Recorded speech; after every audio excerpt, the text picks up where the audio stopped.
आप सभी का बहुत बहुत स्वागत है संपूर्ण विश्व के भूगोल के मास्टर वीडियो के नवीनतम अंक पर। समान अध्ययन मास्टर वीडियो की सबसे कारगर सबसे बेहतरीन श्रृंखला पर आप सभी का स्वागत है। यह संपूर्ण विश्व के भूगोल का दूसरा पार्ट है। पहले पार्ट में आप सभी ने बहुत सारे तथ्यों को देखा था और दूसरे पार्ट में मैं कई सारे टॉपिक आप सभी के लिए लेकर आया हूं जो संपूर्ण विश्व के भूगोल से जुड़े हुए हैं। और मेरा प्रयास ये रहेगा कि आप सभी का संपूर्ण विश्व के भूगोल से जुड़ा हुआ जो मानचित्रण वाली विषय वस्तु है, तथ्यात्मक विषय वस्तु है, वो सारी की सारी तैयार हो जाए। तो पहले पार्ट में आप सभी ने मेरे साथ संपूर्ण विश्व के एक परिचय के बारे में देखा था और जो कॉन्टिनेंट है आपके, चाहे एशिया हो, अफ्रीका महाद्वीप हो, उत्तरी अमेरिका, दक्षिणी अमेरिका, साथ ही आप ऑस्ट्रेलिया महादेश, इतने महादेश आपने देखे थे। 5 महाद्वीपों के बारे में चर्चा मैंने आप सभी से की थी। आज जो है मैं आपको यूरोप, अंटार्कटिका और साथ ही विश्व के प्रमुख घास प्रदेश, विश्व के प्रमुख मरुस्थल, विश्व की प्रमुख नदियां, साथ ही जो अक्षांश रेखाएं हैं आपकी कर्क रेखा, मकर रेखा और आपकी विषुवत रेखा, इनमें अवस्थित देश कौन कौन से हैं, और साथ ही आपका जो है मानक समय रेखा, मानक मध्याह्न रेखा में अवस्थित देश और विभिन्न तथ्यों के साथ आप सभी के साथ में उपस्थित हुआ हूं। संपूर्ण विश्व के भूगोल के इस मास्टर वीडियो से आप सभी के परीक्षा में आने वाले प्रश्नों को आप आसानी से सही कर पाएंगे। देखिए, मानचित्रण से बहुत सारे क्वेश्चन पूछे जाते हैं। सबसे पहले तो आप सभी लोग इस पूरे सेशन को देखिए और यदि आपने इसका पहला पार्ट नहीं देखा तो एक बार पहले पार्ट को आजाद आईएएस एकेडमी के यूट्यूब चैनल के प्लेलिस्ट पे जाकर देख लीजिए। बहुत समग्रता से मैंने आप सभी को पढ़ाया है, कोई भी चीज छोड़ के नहीं चल रहा हूं। मास्टर वीडियो की सीरीज आपकी लगातार चल रही है। इससे पहले समान अध्ययन के बहुत सारे मास्टर वीडियो आपकी प्लेलिस्ट पे हैं हर एक सब्जेक्ट के। इसके साथ इंटायर वीडियो सीरीज भी आप सभी की है जिसमें मैं हर एक सब्जेक्ट को इंटायर वीडियो के रूप में भी पढ़ा रहा हूं। तो आप सभी को कोई भी परेशानी लेने की जरूरत नहीं है। मास्टर वीडियो हर सब्जेक्ट के अब नए आ रहे हैं। करंट अफेयर्स का भी मास्टर वीडियो आया है। आप सभी को सारे मास्टर वीडियो देख करके परीक्षा से पहले जरूर जाना है। 1 से 2 बार आप देखेंगे, सारे तथ्य आपके दिमाग में बैठ जाएंगे और मास्टर वीडियो के माध्यम से आप अपनी परीक्षा में बेहतरीन से बेहतरीन कर पाएंगे। ठीक है, तो चलिए समान अध्ययन के अंतर्गत मैं मास्टर वीडियो में संपूर्ण विश्व के भूगोल के टॉपिक को आगे बढ़ाता हूं। आप सभी इस वीडियो के डिस्क्रिप्शन में आप सभी लोगों को मैं प्लेलिस्ट दे दूंगा मास्टर वीडियो की, वहां से आप पूरे मास्टर वीडियो देख सकते हैं। आजाद आईएएस एकेडमी के यूट्यूब चैनल पर प्लेलिस्ट पे जाकर आप मास्टर वीडियो सारे देख सकते हैं। साथ ही हमारा जो ऐप है आजाद एकेडमी लर्निंग ऐप, वहां पर आप सभी को संपूर्ण पाठ्यक्रम का, यदि आप आईएएस की तैयारी कर रहे हैं, यूपी पीसीएस एग्जाम की तैयारी कर रहे हैं, आरओ एग्जाम की तैयारी कर रहे हैं, बीपीएससी एग्जाम की तैयारी कर रहे हैं, सीजीपीएससी एग्जाम की तैयारी कर रहे हैं, एमपीपीएससी एग्जाम की तैयारी कर रहे हैं या आरएएस या यूकेपीएससी एग्जाम की तैयारी कर रहे हैं, तो आप सभी हमारे साथ समग्रता से जुड़ सकते हैं। जेपीएससी का बैच भी आपको मिल जाएगा, यानी आईएएस और स्टेट पीसीएस का सबसे बेहतरीन मंच है आप सभी का ये। समान अध्ययन की विषय वस्तु को मैंने बहुत आसान किया है और बहुत समग्रता से आपको पढ़ाया है। तो आप सभी ऐप भी डाउनलोड करिए और ऐप में जाकर के इस पूरे बोर्ड की फ्री पीडीएफ भी आपको मिल जाएगी फ्री पीडीएफ सेक्शन पे, जहां पर आप चीजों को देख सकते हैं। पीछे देखिए, जो ये आपका बोर्ड है विश्व के भूगोल का, इसमें आप लोगों की एक शिकायत रहती है कि सर कुछ दिखाई नहीं देता है। देखिए, आप सभी को मेरे साथ सिर्फ 2 घंटे रहना है, चीजों को सुनना है और सुनने के बाद आप पाएंगे कि 1.5 से 2 घंटे की अवधि में आपको इतना सारा कंटेंट आपके दिमाग में चला गया है जिसको पढ़ने में आपको कई महीने लग सकते हैं। और इतनी विषय वस्तु, यदि इस वीडियो को 1 से 2 बार आप देख लेंगे तो जो विषय वस्तु पढ़ने में इतना टाइम लगता है, पहली बात तो बहुत आसान भाषा में चीजें समझ में आएंगी, बहुत अच्छे समझ में आएंगी। मेरा शिक्षण कौशल होगा कि आप सभी को बहुत शानदार तरीके से मैं पूरे 2 घंटे की अवधि में बांध के रखूंगा। एक एक टॉपिक, एक एक चीज आपके दिमाग में बैठ जाएगी। मेरा प्रयास यहां पढ़ाने के साथ साथ आपको याद करवाना भी है कि आपको चीजें मेमोराइज हो जाए, बस आपको रिवीजन करना है। 1 से 2 रिवीजन आप लोग और कर लीजिएगा, 1 से 2 बार इस वीडियो को और देख लीजिएगा। इसके पहले का जो विश्व के भूगोल का मास्टर वीडियो है उसे अवश्य देखिएगा आप सभी, ठीक है। और विश्व के भूगोल का मैंने इंटायर वीडियो भी आप लोगों को दिया है। इंटायर वीडियो थोड़ा सा लेंदी होता है, 10 से 12 घंटे का वीडियो होता है और मास्टर वीडियो आपका 1.5 से 2 घंटे का और व्हाइट बोर्ड पे होता है आपका, ठीक है। तो यही फॉर्मेट है इसका। देखिए, अब यहाँ पे आज के सेशन में आप क्या पढ़ने वाले हैं, पहले तो यूरोप महाद्वीप को, एशिया, अफ्रीका, उत्तरी अमेरिका, दक्षिणी अमेरिका और ऑस्ट्रेलिया, 5 महादेश में पहले ही पढ़ा चुका हूं, ठीक है। जीलैंडिया के बारे में भी मैंने आपको जानकारी दी है। आज जो मुझे आपको पढ़ाना है वो पढ़ाना है यूरोप महादेश को, और यूरोप के साथ आपका जो है विश्व के प्रमुख घास प्रदेश, विश्व के प्रमुख मरुस्थल, विश्व की प्रमुख नदियां, ठीक है, ये जितने भी महत्वपूर्ण पक्ष हैं और साथ ही जितने भी अक्षांश हैं आपके, उन सभी से जुड़ी हुई बहुत सारी सामग्री मेरे यहां पर है पास में। आप एक एक करके सबको देखते हुए जाएंगे। तो चलिए सेशन को शुरू करते हैं। अब पूरे फोकस के साथ आप मेरे साथ यहां पे बैठ जाइए, पेन कागज साथ में लेकर बैठिएगा, जो पॉइंट आपको लगे आप उसे लिखते जाइएगा। घबराने की जरूरत नहीं है, मेरे साथ बस तन्मयता के साथ बैठना है, बाकी मेरे ऊपर छोड़ दीजिए। मैं आपके साथ हमेशा था, हमेशा हूं और हमेशा ही रहूंगा। चलिए शुरू करते हैं। तो देखिए हमने पिछले पार्ट में काफी सारी चीजें डिस्कस कर ली थी। पिछले पार्ट में मैंने आप सभी को संपूर्ण विश्व का परिचय भी बताया था और सागर बताए थे, बहुत सारे सागर और झीलों से जुड़े हुए जितने भी देश हैं और महत्वपूर्ण तथ्य हैं, ये सारी चीजें हमने डिस्कस कर ली थी। हमने ग्रेट लेक एरिया भी देखा था, महान झीलों के बारे में भी चर्चा की थी। एशिया हमने पढ़ लिया था, प्रमुख सागर झील देख लिए थे, प्रमुख जल संधियों के बारे में देख लिया था। अफ्रीका महादेश देख लिया था, विश्व की प्रमुख पर्वत श्रेणियां और उनके सर्वोच्च शिखर देख लिया था हमने, ठीक है। और विश्व की प्रमुख जल संधियां आपने देख ली थी, प्रमुख पठार आपने देख लिए थे विश्व के, उत्तरी अमेरिका महादेश, महान झीलें, मध्य अमेरिका और साथ ही जो है आप ने जो है दक्षिणी अमेरिका महादेश को भी अच्छे से देख लिया था। ऑस्ट्रेलिया भी हमने चर्चा कर ली थी। अब चलते हैं यूरोप में। देखिए यूरोप में सबसे पहली बात है, यूरोप में देशों की संख्या 51 है। बहुत सारे छोटे छोटे देश हैं यूरोप में। वैसे क्षेत्रफल के आधार पर देखें तो यूरोप विश्व का 6वां महादेश है, ठीक है, 6वां महादेश है और यूरेशिया का हिस्सा है। यूरोप और एशिया एक ही है, लेकिन यूरोप को एशिया से यूराल पर्वत, यूराल नदी, कैस्पियन सागर, काकेशस पर्वत और काला सागर अलग करते हैं। यूरोप को एशिया से अलग करने वाले भौगोलिक कारक कौन कौन से हैं? यूराल पर्वत, यूराल नदी, कैस्पियन सागर, काकेशस पर्वत और काला सागर। ये आपका क्या करते हैं, यूराल, और नीचे से भूमध्य सागर को भी देखेंगे तो भूमध्य सागर भी जो है कुछ हिस्से को अलग करता है। बाकी भूमध्य सागर अफ्रीका और यूरोप को अलग करता है। अफ्रीका और यूरोप को जिब्राल्टर जल संधि, स्वेज नहर, ये दोनों अलग करते हैं। भूमध्य सागर ये सब अलग करते हैं, ठीक है। चलिए अब एक एक करके डिस्कस करते हैं। यूरोप में देशों की संख्या कितनी है? 51। सबसे बड़ा देश यूरोप का कौन है? रूस। ये वैसे विश्व का सबसे बड़ा देश है, ठीक है। रूस के बाद कनाडा, फिर अमेरिका, है ना, संयुक्त राज्य अमेरिका, इसके बाद चाइना, फिर आपका ब्राजील के बाद ऑस्ट्रेलिया और फिर भारत, ठीक है। तो सबसे बड़ा देश यूरोप का है रूस। सबसे छोटा देश है वेटिकन सिटी। वेटिकन सिटी में आबादी भी बहुत कम है और रोम के अंदर है आपका, रोम के अंदर ही वेटिकन सिटी है। 1000 के आसपास आबादी यहाँ रहती है। यहाँ पे पोप का शासन होता है, ठीक है। तो यहाँ पे पोप के बारे में आप सभी जानते हैं, जो ईसाई धर्म के धार्मिक गुरु होते हैं, पोप। Vatican city. तो विश्व का सबसे छोटा देश कौन सा है? वेटिकन सिटी ही है, क्षेत्रफल के आधार पे भी। यहाँ का यूरोप का उच्चतम बिंदु कौन सा है? Mount Elbrus. माउंट एल्ब्रुस कहां है? काकेशस पर्वत में। माउंट एल्ब्रुस कहां है? काकेशस पर्वत में आपका है, ठीक है। और काकेशस कंट्रीज कौन सी हैं? काकेशस कंट्री में जॉर्जिया, अजरबैजान और आर्मेनिया, 3 कंट्री आपकी आती हैं और यहीं पर काकेशस माउंटेन है। काकेशस पर्वत यूरोप को एशिया से अलग भी करता है, ठीक है। तो माउंट एल्ब्रुस। सबसे निम्नतम बिंदु कौन सा है? कैस्पियन सागर, ठीक है। कैस्पियन सागर सबसे निम्नतम बिंदु कौन सा है आपका? कैस्पियन सागर।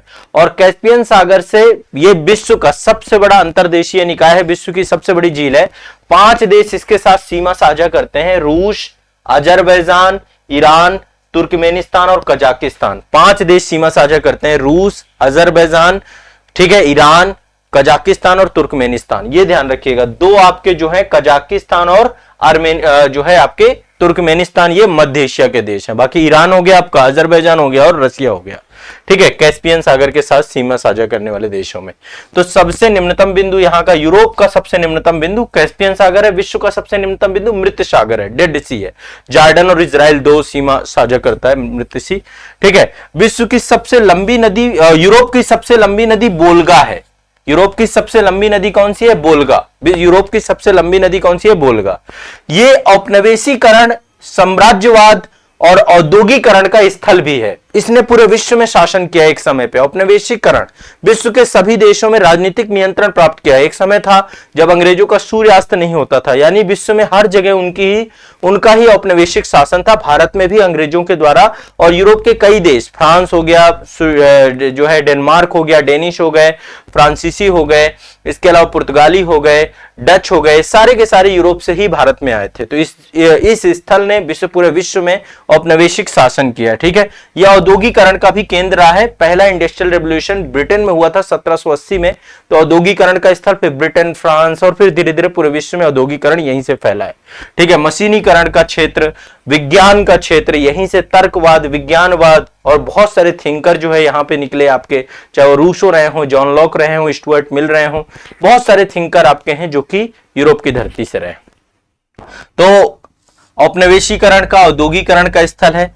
प्रथम और द्वितीय विश्व युद्ध का क्षेत्र भी यही है, यहीं पर प्रथम और द्वितीय विश्व युद्ध हुए हैं और संभवतः तृतीय विश्व युद्ध की देन यूरोप की ही होगी। ये अपने आप को विश्व में सबसे सभ्य बताते हैं, जबकि सबसे ज्यादा युद्धरत देश यही है, इन्होंने बहुत युद्ध किए हैं। ठीक है, तो प्रथम और द्वितीय विश्व युद्ध दोनों यहीं पर हुए हैं। ऐसा महाद्वीप जिसमें एक भी मरुस्थल नहीं है, एक ये भी तथ्य आपको याद रखना चाहिए यूरोप के बारे में, यूरोप में एक भी मरुस्थल नहीं है। ठीक है, यूरोप में एक भी मरुस्थल नहीं है। यूरोप महाद्वीप के उत्तर में आर्कटिक महासागर है, पश्चिम में अटलांटिक महासागर है, इसके उत्तर में आर्कटिक महासागर, पश्चिम में अटलांटिक महासागर है, दक्षिण में भूमध्य सागर है और दक्षिण पूर्व में काला सागर है। ठीक है, काला सागर, पिछला जो इसका वीडियो आप देखेंगे वहां पे काला सागर के साथ सीमा साझा करने वाले देश, ये सारी चीजें मैंने पढ़ा रखी हैं, सारे देश एक बार उसको जरूर देख लीजिएगा। ठीक है, उनसे जुड़े हुए जल मार्गों से घिरा हुआ है। ठीक है, तो इसके उत्तर में क्या है, आर्कटिक सागर है, पश्चिम में अटलांटिक महासागर है, दक्षिण में भूमध्य सागर है और दक्षिण पूर्व में काला सागर है। ठीक है, और उससे जुड़े हुए जल मार्गों से घिरा हुआ है। यह मैदानों का सर्वाधिक विस्तार वाला महाद्वीप है, यहाँ पे स्टेपी घास के मैदान पाए जाते हैं, तो मैदानों का सर्वाधिक विस्तार भी इसी महाद्वीप में है। यूरोप का क्षेत्रफल और जनसंख्या की दृष्टि से जो है सबसे बड़ा देश रूस है। ठीक है, ये चीज तो मैंने आपको बताया, ये क्षेत्रफल और जनसंख्या दोनों दृष्टिकोणों से रूस सबसे बड़ा है। ठीक है, ये भी ध्यान रखिएगा।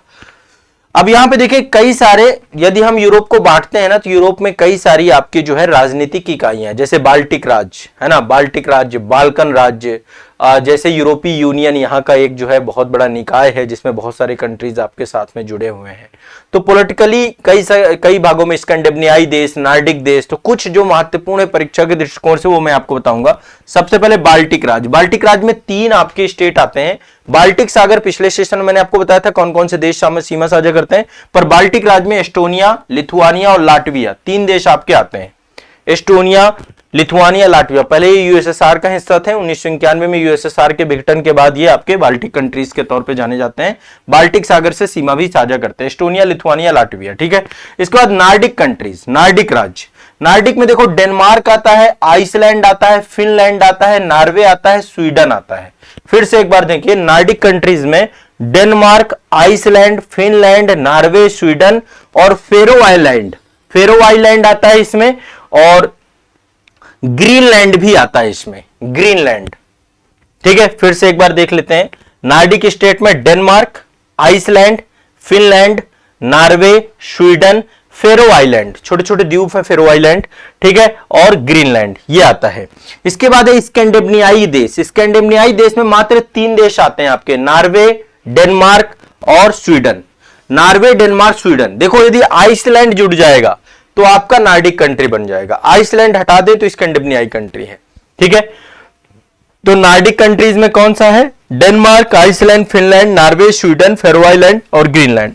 और स्कैंडिनेवियाई कंट्री में 3 है, नॉर्वे, स्वीडन, डेनमार्क। इसमें ना तो फिनलैंड है ना तो इसमें आइसलैंड है। ठीक है, आइसलैंड से याद कर लो, आइसलैंड अलग है। अच्छा, विश्व की सबसे उत्तरतम जो राजधानी है रिकयाविक, वो आइसलैंड की ही राजधानी है। ठीक है, विश्व की सबसे उत्तरतम राजधानी आपकी आइसलैंड की राजधानी है।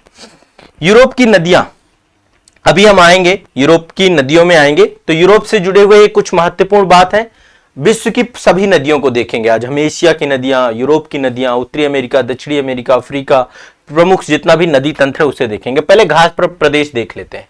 ठीक है, घास बायोम क्षेत्र देख लेते हैं। पूरे विश्व में कई सारे घास प्रदेश हैं, उष्णकटिबंधीय घास प्रदेश हैं, शीतोष्णकटिबंधीय घास प्रदेश हैं। इनसे 1-2 क्वेश्चन जरूर आते हैं, मैच द फॉलोइंग क्वेश्चन भी आते हैं और वन लाइनर भी पूछे जाते हैं। तो घास के मैदान पृथ्वी पर लगभग 20% भूभाग पर अवस्थित है। ठीक है, 20% भूभाग पर आपका अवस्थित है घास के मैदान।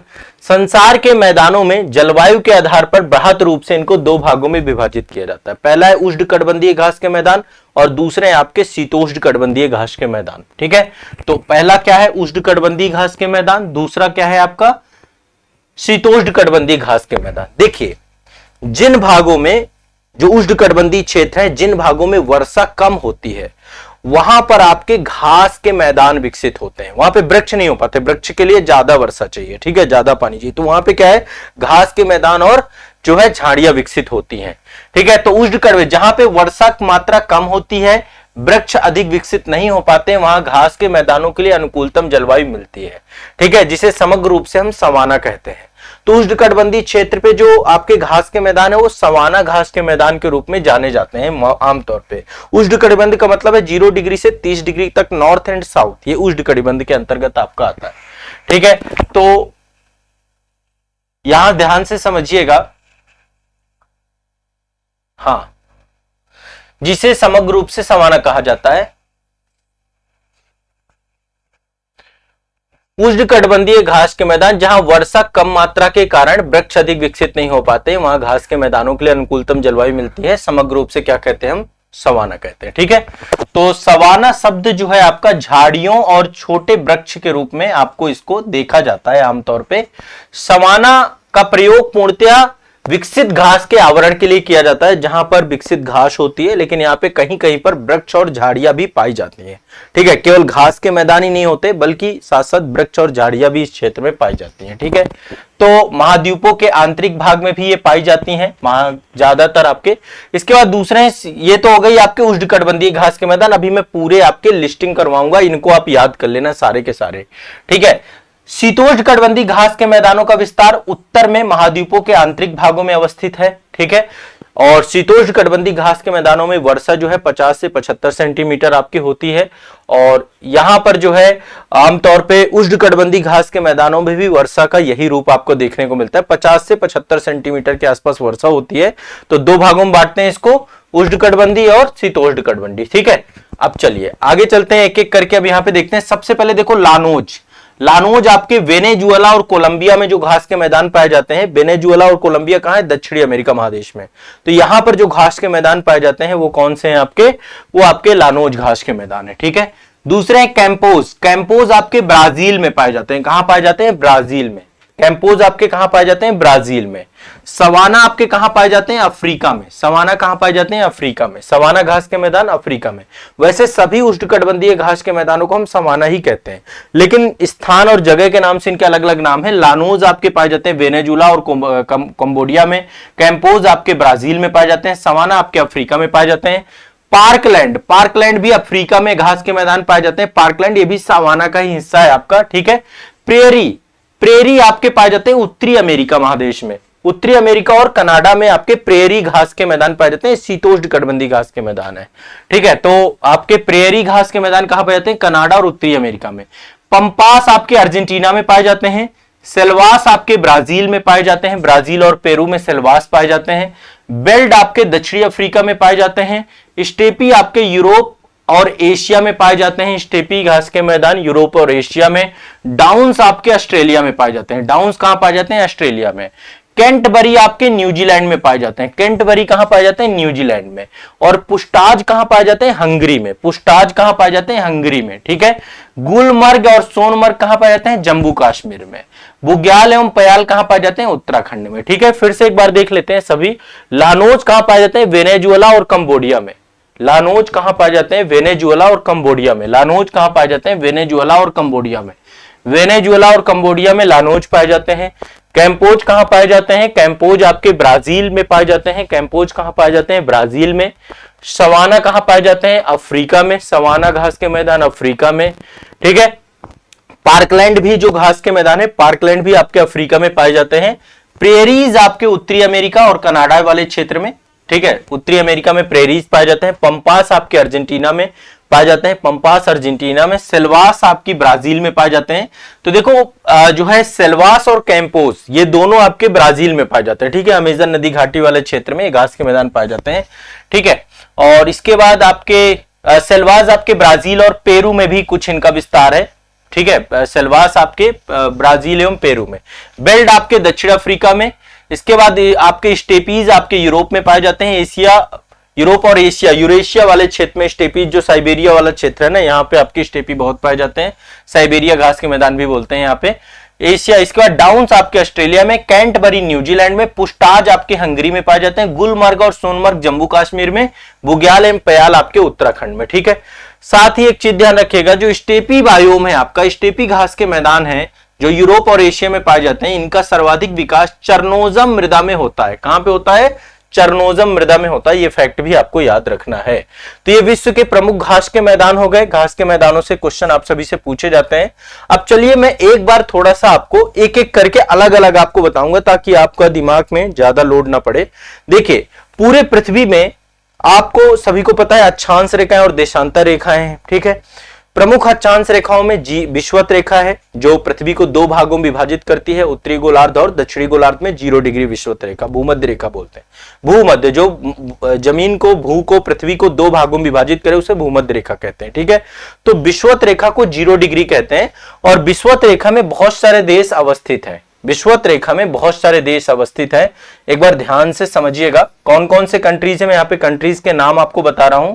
विषुवत रेखा में कई सारी कंट्रीज अवस्थित हैं, यानी विषुवत रेखा कई सारे देशों से होकर के जाती है। तो विषुवत रेखा में अवस्थित देश आप लोग एक एक करके देखिएगा। सबसे पहला है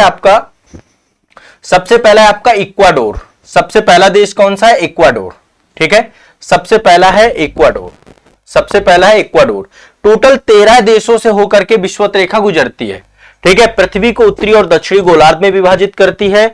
तीन महाद्वीप है, दक्षिणी अमेरिका, अफ्रीका और एशिया से विषुवत रेखा गुजरती है। उत्तरी अमेरिका से विषुवत रेखा नहीं गुजरती, अंटार्कटिका से नहीं गुजरती, ऑस्ट्रेलिया से नहीं गुजरती है।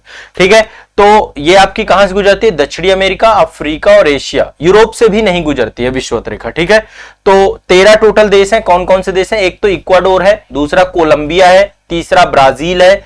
ठीक है, ये आपको ध्यान रखना है। तीनों के तीनों आपके इक्वाडोर, कोलंबिया, ब्राजील, ये आपके कहां के? दक्षिणी अमेरिकी देश है। कहां के? दक्षिणी अमेरिकी देश। आपका जो अमेजन नदी का मुहाना है ना अटलांटिक महासागर में, दक्षिणी अटलांटिक महासागर में अमेजन नदी अपना जल गिराती है, मुहाना बनाती है, वो भी विषुवत रेखा से होकर जाता है। मतलब विषुवत रेखा वहां से होकर जाती है, अमेजन नदी से, मुहाने से। इसके बाद साओ टोमो प्रिंसिपे है आपका। ठीक है, साओ टोम प्रिंसिपे। ठीक है, गैबोन 5वां देश। ठीक है, चौथा है आपका साओ टोम प्रिंसिपे, गैबोन। फिर कांगो के बाद जायरे के बाद युगांडा, युगांडा के बाद केन्या के बाद, ठीक है, केन्या के बाद आपका, देखिए यहां पे एक चीज ध्यान रखिएगा, ये दोनों अलग अलग है। एक कांगो रिपब्लिक अलग है आपका और कांगो डेमोक्रेटिक रिपब्लिक अलग है। दोनों अलग अलग चीजें हैं। कांगो रिपब्लिक अलग है, कांगो डेमोक्रेटिक अलग है आपका। ठीक है, इससे आपको बिल्कुल भी डिस्टर्ब नहीं होना है, अलग अलग है, इसलिए इनको ध्यान में रखना है आप सभी को। चलिए आगे चलते हैं नेक्स्ट। हाँ, पहला देखिए, पहला इक्वाडोर है, फिर कोलंबिया है, फिर ब्राजील है, फिर साओ टोम प्रिंसिपे है, फिर गैबोन है, फिर आपका कांगो रिपब्लिक है, फिर कांगो डेमोक्रेटिक है जिसको हम जायरे कहते हैं, फिर युगांडा है, फिर केन्या है, फिर सोमालिया है आपका, सोमालिया। ठीक है, यहां पे देखिए साओ टोम प्रिंसिपे से लेकर के सोमालिया तक जितने हैं ये अफ्रीकी देश हैं। Sao Tomé Principe, Gabon, Congo, ठीक है, Congo Republic, Congo democratic, Uganda, Kenya और सोमालिया। इसके बाद एशिया में 3 देश हैं आपके, मालदीव, मालदीव के बाद है आपका इंडोनेशिया और फिर है आपका किरीबाती। ठीक है, फिर से एक बार देख लीजिए। हाँ, एक बार फिर से इसको देख लेते हैं। इक्वाडोर, कोलंबिया, ब्राजील, ये 3 आपके दक्षिणी अमेरिका के हैं। फिर Sao Tomé Principe, Gabon, Congo, जायरे, Congo Republic, Congo democratic Republic, इसके बाद Uganda, Kenya, Somalia, Maldives, Indonesia, Kiribati, Kiribati द्वीप समूह। ये टोटल 13 देश हैं जहां से होकर विषुवत रेखा जाती है। कर्क रेखा और मकर रेखा भी मैं इसके बाद बताऊंगा। ठीक है, तो ये तो आपकी बेसिक जानकारी हो गई। अब चलते हम लोग विश्व की प्रमुख नदियों की तरफ। ठीक है, नदियों की संख्या काफी ज्यादा है, काफी सारी नदियां। इसके बाद में आपको ये जितने भी आपके फैक्ट है सारे करा। पहले नदियां देखते हैं। देखिए एशिया की नदियों की तरफ चलते हैं। ठीक है, एक एक करके नदियों को पकड़ते हैं। सबसे पहले एशिया की प्रमुख नदियां। तो देखिए एशिया में आपको पता है विश्व की प्रमुख नदियों की यदि बात करें तो पहले मैं विश्व की प्रमुख 5 लंबी नदियां आपको बताऊंगा। विश्व की प्रमुख 5 लंबी नदी कौन है, फिर मैं एशिया की नदी, अफ्रीका की नदी, उत्तरी अमेरिका, दक्षिण अमेरिका, सब जगह आएंगे। तो विश्व की 5 यदि सबसे लंबी नदियों की बात करें तो सबसे पहले तो नील नदी आपकी, विश्व की सबसे लंबी 5 नदियों की बात करें तो नील नदी है, फिर आपकी अमेजन नदी आती है, फिर आपकी यांगटीसी नदी आती है, यांगटीसी क्यांग भी बोलते हैं, यांगटीसी नदी भी बोलते हैं। ये नदी आपकी चाइना में है, ठीक है। नील नदी तो आपकी अफ्रीका की नदी है, और दूसरी आपकी अमेजन है दक्षिणी अमेरिका में, फिर यांगटीसी है, फिर आपकी मिसिसिपी मिसौरी नदी है, ये उत्तरी अमेरिका की है, और फिर येनिसी नदी है, ठीक है, येनिसी नदी। फिर से एक बार देखा, विश्व की 5 बड़ी नदियों में नील नदी सबसे लंबी, फिर अमेजन नदी, फिर यांगटीसी नदी, और फिर मिसिसिपी नदी, और फिर येनिसी नदी, ठीक है।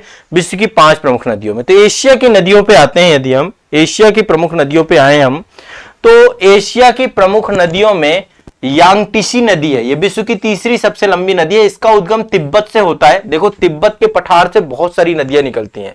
यदि तिब्बत का पठार डिस्पेयर हो जाए ना, या ना रहे ना, तो आप सोचो पूरा एशिया आपका प्यासा मर जाएगा। एशिया के पठार से ही सारी प्रमुख नदियां निकलती हैं, ठीक है। चाहे यांगटीसी नदी हो, चाहे ब्रह्मपुत्र नदी हो, चाहे आपका सिंधु नदी हो, चाहे आपकी सतलज नदी हो, या ह्वांगहो नदी हो, या इरावदी नदी हो, चाहे वो मेकांग नदी हो, जितनी भी प्रमुख नदियां हैं, तिब्बत के पठार नदियों का स्रोत है, आपका प्रमुख नदियों का स्रोत है। तो तिब्बत इसका उद्गम स्थल है, ठीक है, तिब्बत से निकलती है। इसका मुहाना प्रशांत महासागर में है, और एशिया की सबसे बड़ी नदी है, विश्व की तीसरी सबसे बड़ी है यांगटीसी नदी, ये चीन की नदी है, ठीक है। इसके बाद अगली नदी है मेकांग नदी। मेकांग नदी का उद्गम भी पूर्वी तिब्बत से एक जगह है तांगकूला श्रेणी, ठीक है। पूर्वी तिब्बत में एक जगह है आपकी तांगकूला श्रेणी, वहां से मेकांग नदी का उद्गम होता है, और ये निकल करके China, Laos, Myanmar, Thailand, Cambodia और वियतनाम में बहती है, ठीक है। ये क्वेश्चन पूछा जा चुका है कि किन किन कंट्री से मेकांग जाती है। तो एक एक करके देखिएगा, इसका उद्गम जो होता है पूर्वी तिब्बत से होता है, तांगकूला श्रेणी से निकल करके चीन, Laos, Myanmar, Thailand, Cambodia, Vietnam में आपकी बहती है, ठीक है। और बहते हुए दक्षिण चीन सागर में अपना जल गिराती है। कहां गिराती है? दक्षिण चीन सागर में। तो चीन, लाओस, कंबोडिया, थाईलैंड, ठीक है, म्यांमार और वियतनाम, म्यांमार और कंबोडिया के बीच में ये बॉर्डर भी बनाती है, ठीक है। अगले चलते हैं नेक्स्ट, म्यांमार और थाईलैंड के बीच में ये बॉर्डर बनाती है, ठीक है, म्यांमार और थाईलैंड के बीच में मेकांग रिवर। अगली नदी है इरावदी नदी। इरावदी नदी का उद्गम जो है आपका होता है माली व नमाई, दो नदियां हैं, माली व नमाई दो नदियां हैं जो कि तिब्बत से निकलती हैं, और इन दोनों नदियों के संगम से आपकी इरावदी नदी बनती है। ये मुख्य तौर पे देखा जाए तो म्यांमार की प्रमुख नदी है, ठीक है। म्यांमार में मुख्य तौर पे आपकी बहती है ये। तो माली और नमाई नदियों का संगम होता है और म्यांमार में प्रभावित होती है। इसका मुहाना बंगाल की खाड़ी में है, ठीक है। तो एक नदी आपकी यांगटीसी नदी हो गई, दूसरी नदी आपकी इरावदी नदी हो गई, तीसरी नदी आपकी हो गई मेकांग नदी। इसके बाद है दजला नदी। दजला नदी को हम टिग्रिस नदी भी कहते हैं, दजला फरात है ना, तो टिग्रिस नदी या दजला नदी ये तुर्की, ठीक है, तुर्की के पास टारस पर्वत है, टारस पर्वत से निकल करके सीरिया व इराक से बहती है। तो एक तरीके से इराक क्षेत्र में आपका दजला नदी है आपकी, दजला और फरात दो प्रमुख नदियां है ना आपकी, ठीक है। तो एक आपको ये दिमाग में बैठा के रखना है। क्लियर है सभी को? ठीक है। तो दजला टिग्रिस से निकलती है, तुर्की के टारस पर्वत से निकलती है, इसी को हम टिग्रिस नदी भी कहते हैं। सीरिया व इराक की बॉर्डर बनाती है ये, और सीरिया और इराक में बहती है, और फारस की खाड़ी में अपना जल गिराती है दजला फरात नदी। इसके बाद है आपकी साल्वीन रिवर। साल्वीन रिवर का उद्गम तिब्बत में होता है, ठीक है। एक जगह है तांगकुलासान, वहां से आपकी आती है, निकलती है ये, और ये आपकी मर्तमान की खाड़ी में अपना जल गिराती है, ठीक है। साल्वीन रिवर जो है मर्तमान की खाड़ी में अपना जल गिराती है, ठीक है। इसके बाद नेक्स्ट है आपका अगली आपकी यहां पे आमूर नदी। अगली नदी कौन सी है? आमूर नदी, ठीक है। अगली प्रमुख नदी कौन सी है? आमूर नदी। आमूर नदी आपकी जो है चीन तथा रूस की सीमा पर बहती है। चीन और रूस की सीमा बनाती है आमूर नदी। चीन और रूस की साइबेरिया वाले रीजन में, जो मंगोलिया के ऊपर वाला क्षेत्र है, मंगोलिया है ना, वहीं पर आपकी आमूर नदी बहती है। इससे भी एक बार क्वेश्चन पूछा जा चुका था। तो ये चीन और रूस की सीमा बनाती है आमूर नदी, ठीक है। और ततारी की खाड़ी में अपना जल गिराती है। ततारी की खाड़ी में इसका मुहाना है, ततारी की खाड़ी में अपना जल गिराती है। देखो, इसके अलावा जब आप भारत का भूगोल देखेंगे ना, तो भारत के भूगोल में मैं आपको कई सारी नदियों को बताता हूं। आप भारत के भूगोल का वीडियो जरूर देख लीजिएगा। उसमें सिंधु नदी तंत्र मैंने आपको बताया है डिटेल से, ठीक है। यहां पे इसलिए मैंने उसको नहीं रखा है। ब्रह्मपुत्र नदी तंत्र बताया है, और साथ में गंगा, तो आपका मान लीजिए जो है गंगा नदी तंत्र भी बताया। तो एशिया की प्रमुख नदियों में आप भारत के भूगोल में प्रमुख अन्य नदियों के बारे में भी एक बार देख लीजिएगा। इसके बाद ह्वांगहो नदी तिब्बत से निकलती है और पीला सागर में जल गिराती है आपकी ह्वांगहो नदी। तिब्बत से निकलती है, पीला सागर में जल गिराती है, चीन की प्रमुख नदियों में से एक है। और हुआंगहो नदी को चीन का शोक भी कहा जाता है, इसको पीली नदी भी कहा जाता है। ठीक है, तो हुआंगहो नदी आपकी चीन में बहती है और बहुत बाढ़ आती है इस नदी में, सेडिमेंट वगैरह बहुत ज्यादा जम जाते हैं और समय समय पर अपना ये रास्ता परिवर्तित कर लेती है, जिसके कारण से ये नदी चीन का शोक भी कहलाती है। हुआंगहो नदी चीन में आए दिन बाढ़ जो आती है, हुआंगहो नदी का बड़ा कारण है उसमें। तो ये कुछ प्रमुख नदियां हैं एशिया की। ठीक है, अब एशिया के बाद हम चलते हैं अफ्रीका की नदियों पे। ठीक है, अफ्रीका में पहली नदी आपकी नील नदी, अफ्रीका की पहली नदी है नील नदी। यह विश्व की सबसे लंबी नदी है, इसका उद्गम होता है विक्टोरिया झील से। ठीक है, विक्टोरिया झील से जो नील नदी निकलती है श्वेत नील के तौर पे निकलती है, श्वेत नील नदी के तौर पे निकलती है और इसकी सहायक है आपकी ब्लू नील नदी। लेक टना से निकलती है ब्लू नील। दो धाराएं हैं, एक तो व्हाइट नील है, तो विश्व की सबसे लंबी जो नदी है ना वो व्हाइट नील नदी है, वो विक्टोरिया से निकलती है। ठीक है, लेक विक्टोरिया से। और ब्लू नील लेक टना के पास से निकलती है और लेक टना से निकलती, इसका मुहाना है भूमध्य सागर में जल गिराती है। इसको मिस्र को नील नदी का उपहार कहा जाता है। मिस्र में जो एग्रीकल्चर सब कुछ है नील नदी की देन है। ठीक है, तो एक है आपकी नील नदी, दूसरा है आपकी नाइजर नदी।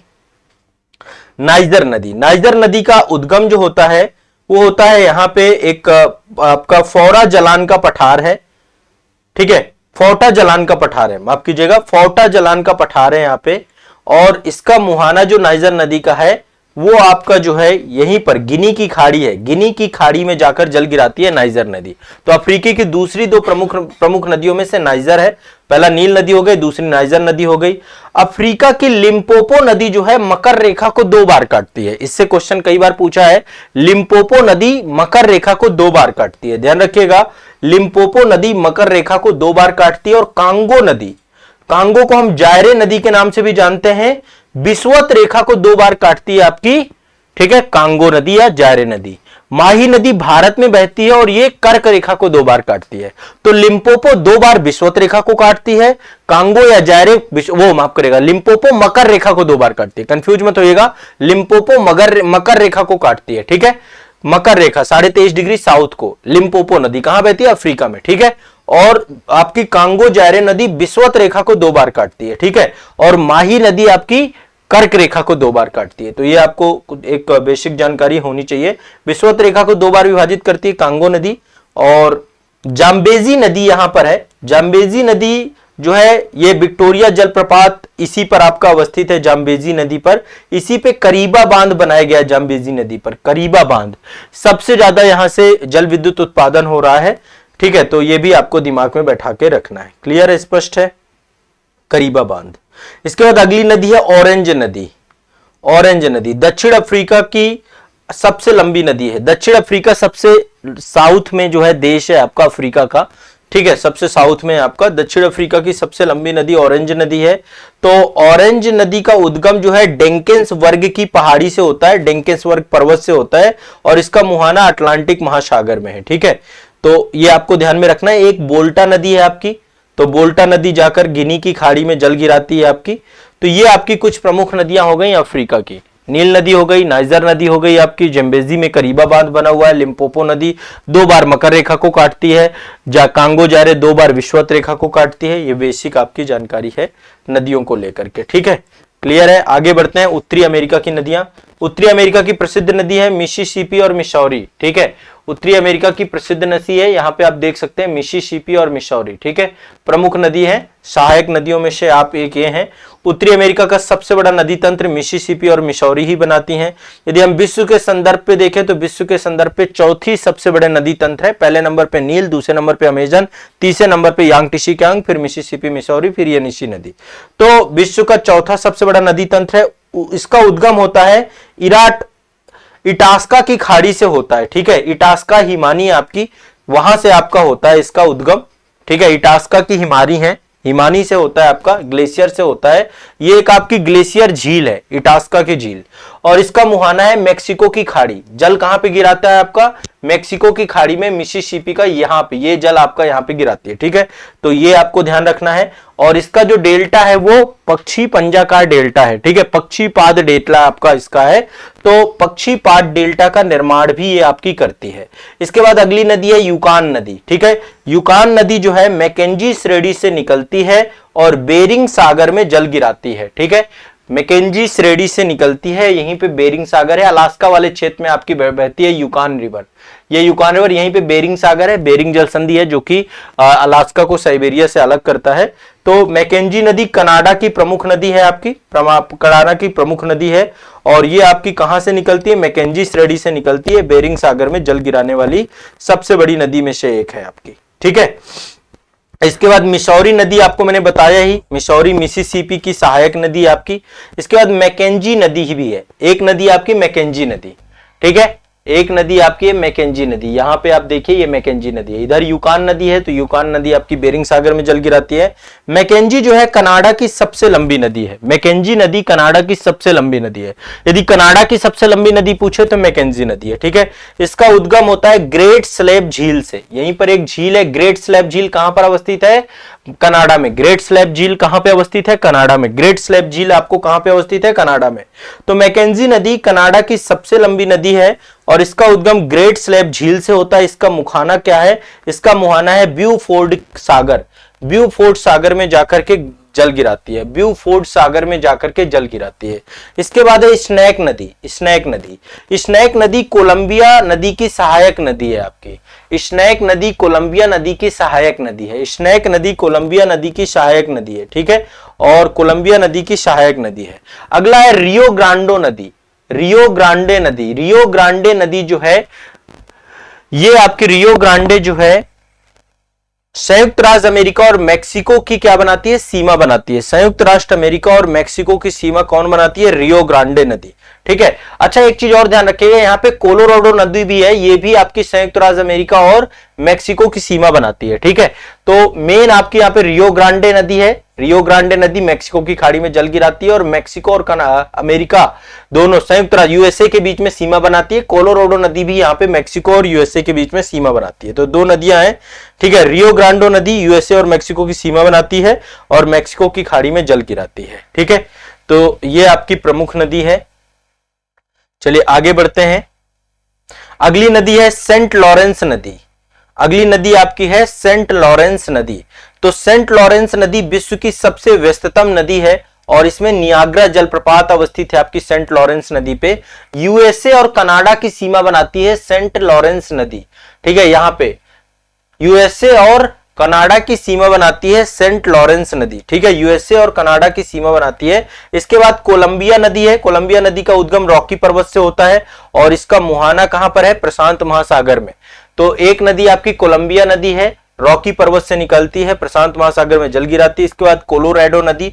कोलोराडो नदी पर ही प्रसिद्ध ग्रैंड कैनियन अवस्थित है। कोलोराडो नदी पर ही प्रसिद्ध ग्रैंड कैनियन अवस्थित है। कोलोराडो पर ही आपका प्रसिद्ध ग्रैंड कैनियन आपका अवस्थित है, ठीक है। इसी पर मुहाना के लिए कैलिफोर्निया की खाड़ी भी है, ठीक है। इसी पर इसका मुहाना कहां है? कैलिफोर्निया की खाड़ी पर। इसका मुहाना कहां पे है? कैलिफोर्निया की खाड़ी।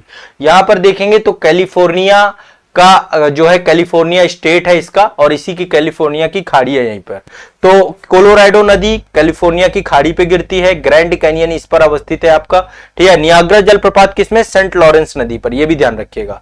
इसके बाद अगली नदी है आपकी हडसन नदी। हडसन नदी का उद्गम एडिरॉन ड्रेक पर्वत से होता है और अटलांटिक महासागर पे जल गिराती है। इसके बाद रेड नदी है। रेड नदी मिसिसिपी की सहायक नदी है। मिसौरी, रेड नदी, ये सब मिसिसिपी की सहायक नदियों में से एक है। तो ये आपकी हो गई उत्तरी अमेरिका महादेश की नदियां। अब चलते हैं दक्षिणी अमेरिका महादेश की नदियों में। सबसे पहले अमेजन नदी है। इसका उद्गम एंडीज पर्वत श्रेणी से होता है, ठीक है, अमेजन नदी का। और इसका मुहाना जो है वो कहां है? उत्तरी अटलांटिक महासागर में आपकी गिरती है। ये आपकी जो है इसके बारे में ध्यान रखिएगा, आयतन के आधार पर देखें तो विश्व की सबसे बड़ी नदी है।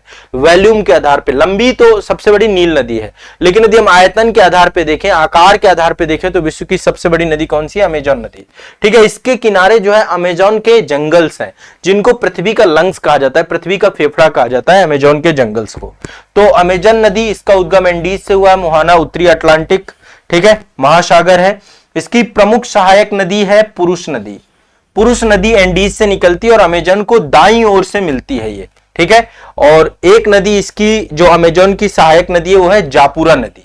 एक तो पुरुष नदी है जो कि अमेजन में मिलती है, एंडीज से निकल के अमेजन में दाईं ओर से मिलती है, और जापुरा नदी जो आपकी है, जापुरा नदी ये इसका भी उद्गम एंडीज से होता है और अमेजन के बाईं ओर से मिलती है जापुरा नदी, ठीक है। तो ये ध्यान रखिएगा, एंडीज हो गए, एंडीज के अमेजन हो गए, अमेजन के बाद है पराना नदी। पराना नदी ब्राजील, अर्जेंटीना तथा पराग्वे की सीमा को निर्धारित करती है, ठीक है। पराना नदी ब्राजील, अर्जेंटीना और पराग्वे की सीमा का निर्धारण करती है। उद्गम इसका ब्राजीलियन उच्च भूमि से होता है। इसी पे इतेपू बांध बनाया गया है, ठीक है। इतेपू बांध बनाया गया है पराना नदी पर। पराना के बाद है आपकी पराग्वे नदी। पराग्वे नदी पराना की सहायक नदी है। पराना की सहायक नदी कौन सी है? पराग्वे नदी, ठीक है। यह आपको ध्यान में रखना है। नेक्स्ट आगे चलते हैं। अगली नदी है आपकी ओरिनिको नदी। ओरिनिको का उद्गम होता है पश्चिमी कार्डिलेरा से। पश्चिमी कार्डिलेरा से इसका उद्गम होता है एंडीज पर्वत श्रेणी के पास से, और अटलांटिक महासागर पे आपका ये जल गिराती है, ठीक है। इसके बाद है उरुग्वे नदी। उरुग्वे नदी आपकी अर्जेंटीना, उरुग्वे तथा ब्राजील की सीमा का निर्धारण करती है। इसका मुहाना है रियो डी प्लाटा, रियो डी प्लाटा, ठीक है, ध्यान रखिएगा। अच्छा, पराना नदी, पराग्वे नदी और उरुग्वे नदी तीनों मिल करके ये क्या करती हैं? तीनों मिलकर के इन्होंने रियो डी प्लाटा, ला प्लाटा का निर्माण करती हैं। तीनों नदी मिलकर, इनको तीनों के सम्मिलित रूप को हम ला प्लाटा कहते हैं। पराना, पराग्वे और उरुग्वे के सम्मिलित रूप को हम क्या बोलते हैं? ला प्लाटा, ठीक है। तो ये अपना पानी कहां, जल मुहाना कहां है इनका? रियो डी प्लाटा पे, ठीक है, उरुग्वे नदी का। तो उरुग्वे नदी रियो डी प्लाटा पे जाकर अपना जल गिराती है। पराना, पराग्वे और उरुग्वे को सम्मिलित रूप से हम ला प्लाटा कहते हैं। इसके बाद अगली नदी है चिबूर नदी। सब दक्षिणी अमेरिका की नदी हैं। ये भी आपकी दक्षिणी एंडीज पर्वत श्रेणी से निकलती है और ये सान जॉर्ज की खाड़ी में अपना जल गिराती है, चिबूर नदी। इसके बाद है निग्रो नदी। निग्रो नदी का उद्गम भी एंडीज पर्वत श्रेणी है और ये सान मरियास की खाड़ी में अपना जल गिराती है, ठीक है। सान मरियास की खाड़ी में अपना जल गिराती है। अगली है साओ फ्रांसिस्को नदी। साओ फ्रांसिस्को नदी पूर्वी ब्राजील की सबसे लंबी नदी है और इसका उद्गम जो है मिनास गारा, ठीक है, मिनास गारा पहाड़ी से हुआ है। इसका उद्गम कहां से हुआ है? मिनास गराइस की पहाड़ी भी बोलते हैं, मिनास गारा की पहाड़ी भी बोलते हैं, वहां से इसका उद्गम हुआ है और अटलांटिक महासागर में अपना जल गिराती है, ठीक है। तो अमेजन नदी हो गया, पराना हो गया, पराग्वे हो गया, उरुग्वे हो गया। पराना की सहायक पराग्वे है आपकी, उरुग्वे हो गया आपका, ठीक है। प्रमुख नदियां सारी की सारी हमने यहाँ पे देख ली। अब आगे चलते हैं ऑस्ट्रेलिया की प्रमुख नदियों के बारे में। ऑस्ट्रेलिया की प्रमुख नदियों के बारे में, ऑस्ट्रेलिया की पहली नदी आपकी विक्टोरिया नदी, ठीक है। उत्तरी ऑस्ट्रेलिया की, ठीक है, ये आपका जो है उत्तरी ऑस्ट्रेलिया की प्रमुख नदी है आपकी ये, ठीक है। उत्तरी ऑस्ट्रेलिया की प्रमुख नदी है और ये नदी वानापाटे की खाड़ी में, वानापोर्ट की खाड़ी में जाकर के गिरती है। इसके बाद अगली है डार्लिंग नदी। देखो, दो प्रमुख नदी मरले और डार्लिंग, ये दोनों सहायक नदियां और ये ऑस्ट्रेलिया की सबसे बड़ी नदी है। डार्लिंग नदी ऑस्ट्रेलिया की सबसे बड़ी नदी यही है आपकी। इसके बेसिन में गेहूं का उत्पादन सर्वाधिक किया जाता है और मर्रे नदी आपकी ग्रेट डिवाइडिंग रेंज से निकलती है और दक्षिणी महासागर में जाकर गिर जाती है। तो मर्रे और डार्लिंग ये दोनों नदियां जो है ऑस्ट्रेलिया की प्रमुख नदियां हैं और ऑस्ट्रेलिया में जो है ग्रेट डिवाइडिंग रेंज से आपके निकलती हैं और जाकर के ये ग्रेट डिवाइडिंग रेंज से निकल के दक्षिणी महासागर में इनका जल गिरती है। अगली है मुर्म ब्रिज नदी। मुर्म ब्रिज नदी यह डार्लिंग की सहायक नदी है, ठीक है, डार्लिंग की सहायक है मुर्म ब्रिज नदी। इसके बाद न्यूजीलैंड की सबसे बड़ी नदी का नाम है बोकाटो नदी, ठीक है, बोकाटो नदी उत्तरी न्यूजीलैंड द्वीप में आपकी ये बहती है, उत्तरी द्वीप में आपकी बहती है, ये आपको ध्यान में रखना है। तो देखिए ये आपकी कितनी हो गई? एशिया की प्रमुख नदी हो गई, उत्तरी अमेरिका, दक्षिणी अमेरिका, और इसके बाद हमारी ऑस्ट्रेलिया की प्रमुख नदी हो गई। अब चलते हैं यूरोप की प्रमुख नदियों की तरफ, ठीक है। यूरोप की सबसे लंबी नदी बोल्गा है, ठीक है, और बोल्गा कैस्पियन सागर में अपना जल गिराती है, ठीक है। यूराल नदी भी कैस्पियन सागर में जल गिराती है और बोल्गा भी कैस्पियन सागर में जल गिराती है। तो यूराल नदी आपका एशिया को और यूरोप को अलग भी करती है, ठीक है, यूराल पर्वत से निकलती है। तो बोल्गा और यूराल नदी दोनों कैस्पियन सागर में मिलते हैं। टेम्स नदी, टेम्स नदी इंग्लैंड की प्रमुख नदी है ना। टेम्स नदी इंग्लैंड की प्रमुख नदी है, लंदन इसी के किनारे आपका अवस्थित है। इसका उद्गम जो है कोस्ट बोल पर्वत से होता है और इसका मुहाना उत्तरी सागर में जाकर के गिरती है। अगली डेन्यूब नदी है। डेन्यूब नदी ब्लैक फॉरेस्ट पर्वत से निकलती है और काला सागर इसका जो है मुहाना है। काला सागर में जाकर के डेन्यूब नदी गिरती है।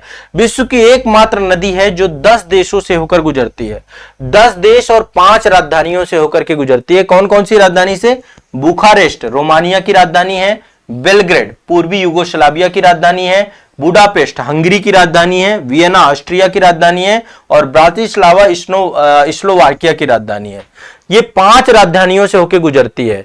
बुखारेस्ट रोमानिया, ठीक है, बेलग्रेड पूर्वी यूगोस्लाविया, बुखारेस्ट हंगरी, ठीक है, वियना ऑस्ट्रिया और ब्रातिस्लावा स्लोवाकिया, इन 5 देशों से आपकी गुजरती है। कौन सी? ध्यान रखिएगा, 5 देशों से होकर के गुजरने वाला आपका जो है डेन्यूब नदी है। 5 देशों की राजधानी से और टोटल 10 देशों से होकर के गुजरती है आपकी ये, और ये आपका काला सागर में अपना जल गिराती है। ठीक है, इसके बाद है रोन नदी। रोन नदी फ्रांस की प्रमुख नदी है। इसका उद्गम जुरा पर्वत से होता है और भूमध्य सागर में जल गिराती है। ठीक है, रोन नदी घाटी में कोयला बहुत है, लोहा बहुत है रोन नदी में। इसके बाद अगला चलते हैं, नेक्स्ट है गैरान नदी। गैरान नदी का उद्गम होता है सेंट्रल मैसिव से और इसका मुहाना है बिस्के की खाड़ी। ठीक है, इसका मुहाना कहां है? गैरान नदी का ये सेंट्रल मासिव से इसका उद्गम होता है और मुहाना बिस्के की खाड़ी। इसके बाद है डॉन नदी। डॉन नदी रूस के टूला प्रदेश से निकलती है और अजोब सागर में गिर जाती है। अजोब सागर में जल गिराती है। ठीक है, तो टूला से निकलती है, अजोब सागर में जल गिराती है। इसके बाद है नीपर। नीपर नदी का उद्गम है बलदई की पहाड़ियां। बलदई की पहाड़ियों से निकल के काला सागर में जल गिराती है। इसके बाद है नीस्टर नदी। नीस्टर नदी यूक्रेन व माल्डोवा की सीमा बनाती है। नीस्टर नदी यूक्रेन व माल्डोवा की सीमा बनाती है। नीस्टर नदी यूक्रेन और मालदीवा की सीमा बनाते हुए काला सागर में जल गिराती है। ठीक है, तो ये आपको दिमाग में बैठा लेना है। नेक्स्ट अगला चलते हैं, अगली नदी है आपकी पो नदी। पो नदी इटली की प्रमुख नदी है। उद्गम आल्पस पर्वत श्रेणी है और ये एड्रियाटिक सागर में जाकर मिल जाती है। पो नदी इटली की प्रमुख नदियों में से एक है, तो पो नदी आपको याद रखना है। इसके बाद है आपकी राइन नदी। राइन नदी का उद्गम आल्पस पर्वत श्रेणी से होता है। यह यूरोप की सबसे व्यस्ततम नदी है। रॉटरडम बंदरगाह इसी के किनारे अवस्थित है। ठीक है, रॉटरडम बंदरगाह इसी के किनारे अवस्थित है और जर्मनी की प्रमुख नदी भी राइन नदी आपकी है। राइन नदी घाटी में कोयला बहुत है, कोयला लोहा, सारी चीजें राइन नदी घाटी पे। टाइबर, टाइबर आपकी रोम की प्रमुख, इटली की प्रमुख नदी है और रोम टाइबर नदी के ही किनारे आपका अवस्थित है। तो ये आपकी प्रमुख क्या हो गई? विश्व की प्रमुख नदियों के बारे में डिस्कशन हो गया। यूरोप की नदियां, दक्षिणी अमेरिका, उत्तरी अमेरिका, अफ्रीका, एशिया, ये सारी, और ऑस्ट्रेलिया, सारी नदियां हो गई। अब विश्व की प्रमुख नहरें देख लेते हैं। विश्व की प्रमुख नहरों की बात करते हैं तो सबसे पहले आपकी सुएज नहर। सुएज नहर आपका लाल सागर को भूमध्य सागर से जोड़ने का काम करती है। सुएज नहर विश्व की प्रमुख, ये मिस्र में आपकी है। मिस्र का पूरा इसमें आधिपत्य है सुएज नहर में। 1956 में सुएज नहर का राष्ट्रीयकरण कर दिया गया था। ठीक है, इसके बाद है पनामा नहर। पनामा नहर पनामा देश में है आपका और प्रशांत महासागर को अटलांटिक महासागर से जोड़ती है आपकी। ठीक है, पनामा सिटी उसकी राजधानी है और पनामा आपका जो पनामा नहर है ना, दक्षिणी अमेरिका को उत्तरी अमेरिका महादेश से भी अलग करती है आपकी। ठीक है, पहले लैंड आपस में जुड़ा हुआ था। इसके बाद है आपका वेलेड नहर। वेलेड नहर, वेलेड नहर आपका कनाडा में है। वेलेड नहर आपका कहां पे है? कनाडा में। कहां पर है? कनाडा में। वेलेड नहर कनाडा में। ये आपका इरी झील को ओंटारियो झील से जोड़ती है। वेलेड नहर इरी झील को ओंटारियो, 5 लेक आपको बताया था ना, superior, Michigan, Hurun, Ontario, eri, तो इरी को ओंटारियो से वेलेड नहर आपकी जोड़ती है। इरी नहर भी है। इरी नहर इरी झील को हडसन नदी के साथ जोड़ती है। ठीक है, सू नहर, सू नहर सुपीरियर झील को ह्यूरन झील से जोड़ती है। ठीक है, तो सू नहर सुपीरियर को ह्यूरन से जोड़ती है। इरी नहर हडसन नदी को इरी झील से जोड़ती है आपकी। ठीक है, इसके बाद है कील नहर। कील नहर जर्मनी में है। ये बाल्टिक सागर को उत्तरी सागर से जोड़ती है। कील नहर जर्मनी में है। ये बाल्टिक सागर को उत्तरी सागर से जोड़ती है। ठीक है, इसके बाद न्यू वाटर बे। न्यू वाटर बे जर्मनी में है आपका। न्यू वाटर बे कहां पे है? जर्मनी में। उत्तरी सागर को रॉटरडैम से जोड़ता है। उत्तरी सागर को रॉटरडैम से जोड़ता है। उत्तरी सागर को रॉटरडैम से जोड़ता है। ठीक है, तो इसके बाद है उत्तरी सागर। उत्तरी सागर, उत्तरी सागर भी आपका जर्मनी में है आपका ये, और ये आपका जो है एम्स्टर्डम को उत्तरी सागर से जोड़ता है। उत्तरी सागर झील आपका जो है ये एम्स्टर्डम को उत्तरी सागर से जोड़ता है। ठीक है, इसके बाद नेक्स्ट है गोरा नहर। गोरा नहर आपका स्वीडन में है। और ये गुटेनबर्ग को स्कॉटहोम से जोड़ती है। नेक्स्ट है, अगला है स्टॉकहोम से जोड़ती है। हाँ, इसके बाद है अल्बर्ट नहर। अल्बर्ट नहर बेल्जियम में है, एडवर्प लीग को बोल्गा से जोड़ती है। ठीक है, तो ये आपको दिमाग में बैठा के रखना है। ये सारी प्रमुख नहर आपकी जितनी भी हैं, सारी नहर आपकी यहां पे होगी। ठीक है, इंग्लिश चैनल के बारे में भी आप जानते हैं। इंग्लिश चैनल जो है आपका ब्रिटेन और फ्रांस के बीच में अवस्थित है। बहुत सारे लोग इंग्लिश चैनल को पार करते हैं। तो ये कुछ प्रमुख आपकी नहरें हो गई। अब हम जो है डिस्कस करेंगे एक बार अंटार्कटिका महादेश को, इसके बाद विश्व के प्रमुख मरुस्थलों को भी देखने का हम प्रयास करेंगे। ठीक है, तो अंटार्कटिका महादेश सभी महाद्वीपों में सर्वाधिक माध्य ऊंचाई वाला महाद्वीप है। इससे कई बार क्वेश्चन पूछा गया है। सबसे ऊंचा है ये, सभी महाद्वीपों में सर्वाधिक माध्य ऊंचाई वाला देश महादेश कौन सा है? अंटार्कटिका। एक क्वेश्चन तो इससे बनता है। यहाँ पे आबादी निवास नहीं करती, निर्जन महादेश है। ठीक है, यहाँ पे केवल अनुसंधान केंद्र है। यह विज्ञान को समर्पित महादेश भी कहा जाता है। इसका उच्चतम बिंदु कौन है? विंसप मैसिव। उच्चतम बिंदु कौन सा है? यहाँ पे ट्रांस अंटार्कटिका महाश्रेणी है आपकी, जो है पूरे अंटार्कटिका में विस्तृत है आपकी। उसी का सर्वोच्च शिखर आपका विंसन मैसिव है। ठीक है, निम्नतम बिंदु कौन सा है? Vettel trench. वेटल ट्रेंच यहाँ पे निम्नतम बिंदु है। यह विज्ञान को समर्पित एक महाद्वीप है। भारत द्वारा स्थापित यहाँ पे 3 अनुसंधान केंद्र हैं, भारती, दक्षिणी गंगोत्री और मैत्री।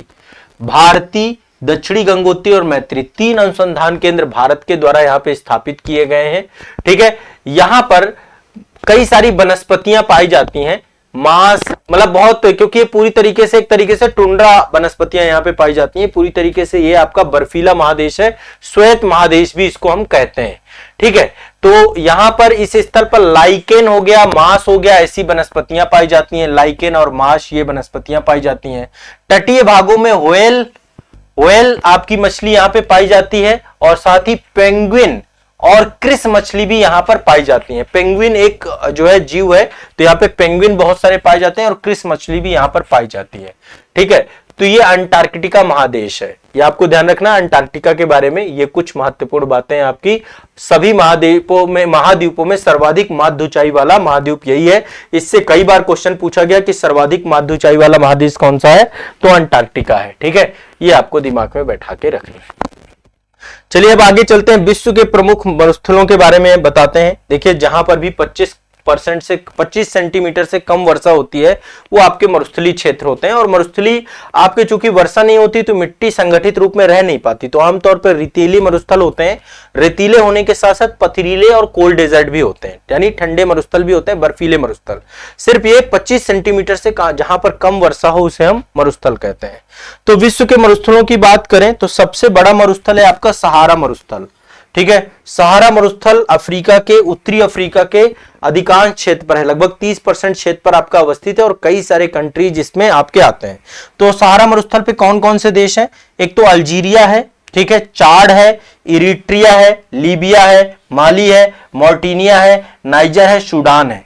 ठीक है, विश्व के प्रमुख मरुस्थलों में सहारा मरुस्थल पे अल्जीरिया, चाड, इरिट्रिया, लीबिया, माली, मॉरिटानिया, नाइजर और सूडान, ये सारे आपके, और साथ में ट्यूनीशिया, मिस्र, मोरक्को और पश्चिमी सहारा। फिर से एक बार बता रहा हूं, प्रमुख मरुस्थलों में से अल्जीरिया, चाड, इरिट्रिया, लीबिया, माली, मॉरिटानिया, नाइजर, सूडान, ट्यूनीशिया, मिस्र, मोरक्को और पश्चिमी सहारा, ये आपके प्रमुख मरुस्थल हैं जो कि सहारा मरुस्थल से जुड़े हुए हैं। ठीक है, अल्जीरिया, चाड, इरिट्रिया, लीबिया, माली, मॉरिटानिया, नाइजर, सूडान, ट्यूनीशिया, मिस्र, मोरक्को और पश्चिमी सहारा। ठीक है, इसके बाद है आपका अरब मरुस्थल। अरब मरुस्थल आपका अरब प्रायद्वीप में है। अरब मरुस्थल आपका कहां पर है? अरब प्रायद्वीप में। और अरब प्रायद्वीप में कई सारे देश हैं आपके, सऊदी अरेबिया है। ठीक है, इसका विस्तार काफी बड़ा है अरब मरुस्थल में, अरब मरुस्थल। ठीक है, तो अरब मरुस्थल है आपका अरब प्रायद्वीप में पूरा का पूरा। इसके बाद अल नाफुद मरुस्थल, रब आली खाली मरुस्थल, हमद मरुस्थल, ये तीनों मरुस्थल सऊदी अरब में पाए जाते हैं। ठीक है, अल नाफूद, रब अल खाली और हमद मरुस्थल, ये सऊदी अरेबिया के मरुस्थल हैं। इसके बाद है जूदियन मरुस्थल, जूदियन मरुस्थल इजराइल का मरुस्थल है। इजराइल और वेस्ट बैंक वाले क्षेत्र में जूदियन मरुस्थल है आपका, ठीक है, इजराइल और वेस्ट बैंक में। नेजेब मरुस्थल, ये भी इजराइल में आपका। नेजेब कहां पर है? इजराइल में। इजराइल का जो दक्षिणी इजराइल वाला क्षेत्र है वहां पे नेजेब आपका मरुस्थल है, ठीक है, नेजेब, ठीक है, नेजेब मरुस्थल। दस्तलुट, दस्ते कबीर, ये ईरान के दो मरुस्थल हैं। दस्तलुट और दस्ते कबीर कहां के हैं? ईरान के दोनों मरुस्थल हैं, दस्तलुट और दस्ता कबीर, ठीक है। इसके बाद अगला है आपका जो है खारान मरुस्थल। खारान आपका पाकिस्तान का मरुस्थल है। थार भारत और पाकिस्तान दोनों में है। थार भारत और पाकिस्तान दोनों में अवस्थित है। हमारा जो राजस्थान वाला क्षेत्र है ना, जैसलमेर, बाड़मेर, है ना, जोधपुर, ये पूरा क्षेत्र आपका मरुस्थलीय क्षेत्र है। तो थार मरुस्थल आपका भारत पाकिस्तान में है। दस्ता मार्गो मरुस्थल आपका अफगानिस्तान का मरुस्थल है। कहां का? अफगानिस्तान का। इसके बाद किजिलकुम मरुस्थल आपका कजाकिस्तान का मरुस्थल है और उज्बेकिस्तान का मरुस्थल है, ठीक है। फिर से एक बार देख लेते हैं, किजिलकुम मरुस्थल कजाकिस्तान और उज्बेकिस्तान का मरुस्थल है। इसके बाद है आपका जो है किजिलकुम आपका कहां पड़ता है? कजाकिस्तान, उज्बेकिस्तान, ठीक है, और तुर्कमेनिस्तान, तीनों में है। तुर्कमेनिस्तान में भी है, कजाकिस्तान, उज्बेकिस्तान और तुर्कमेनिस्तान में किजिलकुम, ठीक है। इसके बाद काराकुम मरुस्थल आपका, काराकुम आपका तुर्कमेनिस्तान और कजाकिस्तान में काराकुम पड़ता है। काराकुम तुर्कमेनिस्तान और कजाकिस्तान में। इसके बाद अगला मरुस्थल है आपका गोबी का मरुस्थल। गोबी का मरुस्थल मंगोलिया और चीन दोनों में पड़ता है, ठीक है। इसके बाद है तकला मकान का मरुस्थल, ये चीन में पड़ता है आपका। तकला मकान आपका कहां पड़ता है? चीन में, ठीक है। तकला मकान चीन में, गोबी का मरुस्थल मंगोलिया चीन में। अफ्रीका के प्रमुख मरुस्थलों की बात करें तो नाबीब मरुस्थल, नाबीब आपका अफ्रीका में पड़ता है, नाबीबिया में, ठीक है। कालाहारी का मरुस्थल, कालाहारी आपका दक्षिण अफ्रीका में पड़ता है। कालाहारी का मरुस्थल दक्षिण अफ्रीका में पड़ता है, ठीक है। इसके बाद है बायूदा मरुस्थल, बायूदा आपका सूडान में पड़ता है। नूबियन मरुस्थल, नूबियन सूडान और इरिट्रिया में पड़ता है आपका। नूबियन मरुस्थल सूडान और, ठीक है, इरिट्रिया में पड़ता है। लाइबेरिया का मरुस्थल लीबिया में पड़ता है ना। लीबियाई मरुस्थल, लीबियाई मरुस्थल आपका लीबिया में पड़ता है। जुराब मरुस्थल, जुराब आपका चाड में पड़ता है। जुराब मरुस्थल कहां पड़ता है? चाड में, ठीक है। अलजाफ मरुस्थल मार्तिनिया माली में पड़ता है आपका, ठीक है। अलजाफ आपका मार्तिनिया माली में पड़ता है। मैच द फॉलोइंग क्वेश्चन जरूर आते हैं इनसे, इनकी लोकेशन से पूछे जाते हैं। इसके बाद नेक्स्ट आगे चलते हैं। थामसन मरुस्थल, थामसन के पठार पे अवस्थित है, कनाडा में अवस्थित है आपका थामसन मरुस्थल, ठीक है। तो ये आपका कनाडा में अवस्थित है। मोजावे, मोजावे आपका अमेरिका का मरुस्थल है। सोनेराब भी आपका, सोनेरान, सोनेरान अमेरिका और यूएसए दोनों, यूएसए और मैक्सिको, ठीक है। सोनेरान आपका यूएसए और मैक्सिको में अवस्थित है। मोजावे आपका यूएसए में अवस्थित है केवल। और जो थामसन मरुस्थल है आपका ये कनाडा में अवस्थित है। कोलोराडो, कोलोराडो यूएसए में अवस्थित है। रेड डेजर्ट ये भी यूएसए में अवस्थित है। तो यूएसए में मोजाब है, सोनेरॉन है, ठीक है, थामसन है, और नहीं, थामसन आपका कनाडा में है, कोलोराडो है और रेड डेजर्ट है, ठीक है। ग्रेट बेसिन या ब्लैक रॉक या डेथ वैली, ये तीनों आपके यूएसए में अवस्थित है, ठीक है। ग्रेट बेसिन वाला क्षेत्र जो है ये भी आपका यूएसए में अवस्थित है। इसके बाद चिहुआ भी अमेरिका का मरुस्थल है। चिहुआ भी अमेरिका और मैक्सिको में ये मरुस्थल का विस्तार है। तो ये आपके उत्तरी अमेरिका महादेश के मरुस्थल है। दक्षिणी अमेरिका में देखें, अटाकामा मरुस्थल विश्व का सबसे शुष्कतम मरुस्थल है। चिली पेरू दो जगह पे पाया जाता है, चिली पेरू, ठीक है, चिली पेरू, ठीक है। यहां पर जब एलनीनो होता है तो एलनीनो की दशा में यहाँ पे खूब वर्षा होती है, ठीक है, और यहां तक अटाकामा में फूल भी खिलते हैं। तो एलनीनो की दशा में अटाकामा मरुस्थल पे खूब वर्षा होती है और यह विश्व का सबसे शुष्कतम मरुस्थल है, चिली और पेरू में। पैटागोनिया का मरुस्थल अर्जेंटीना में पाया जाता है, ठीक है। पैटागोनिया का मरुस्थल अर्जेंटीना में पाया जाता है, अर्जेंटीना और चिली वाले क्षेत्र में। सेचुरा का मरुस्थल पेरू में पाया जाता है, सेचुरा पेरू में, ठीक है। तो ये कुछ प्रमुख मरुस्थल है। पैटागोनिया ऑस्ट्रेलिया, वो अर्जेंटीना याद रखेगा। ऑस्ट्रेलिया के प्रमुख मरुस्थलों की बात करें तो ग्रेट विक्टोरिया मरुस्थल पश्चिमी ऑस्ट्रेलिया में पाया जाता है, ठीक है। ग्रेट विक्टोरिया पश्चिमी ऑस्ट्रेलिया में पाया जाता है। ग्रेट विक्टोरिया बड़ा मरुस्थल है यहाँ पे। इसके बाद जो है यहाँ पे कई सारे हैं। ग्रेट सैंडी, ठीक है, ग्रेट सैंडी आपका पश्चिमी ऑस्ट्रेलिया में पाया जाता है। तनामी ये भी पश्चिमी ऑस्ट्रेलिया में है। सिम्सन ये भी ऑस्ट्रेलिया में है।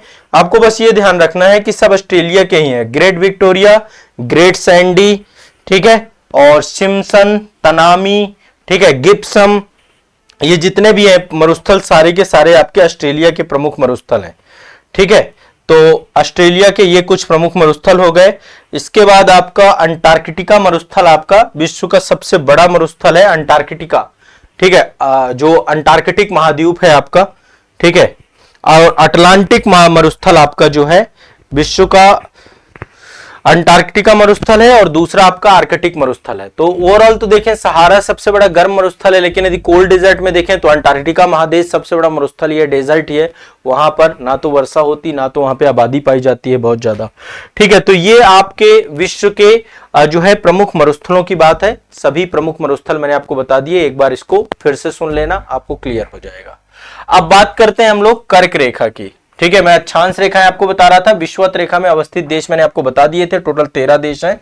कर्क रेखा 23.5 डिग्री उत्तरी अक्षांश को कर्क रेखा कहते हैं, 23.5 डिग्री दक्षिणी अक्षांश रेखा को मकर रेखा कहते हैं। ठीक है, तो कर्क रेखा 23.5 डिग्री उत्तरी अक्षांश में 17 देश आपके अवस्थित हैं। 17 देशों से होकर गुजरती है और ये आपकी उत्तरी अमेरिका, अफ्रीका और एशिया 3 महादेशों से होकर गुजरती है।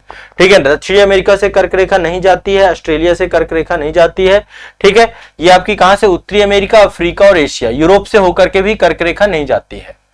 तो इसमें कौन कौन से देश हैं, एक तो मैक्सिको है आपका, ठीक है, मैक्सिको, बहामास,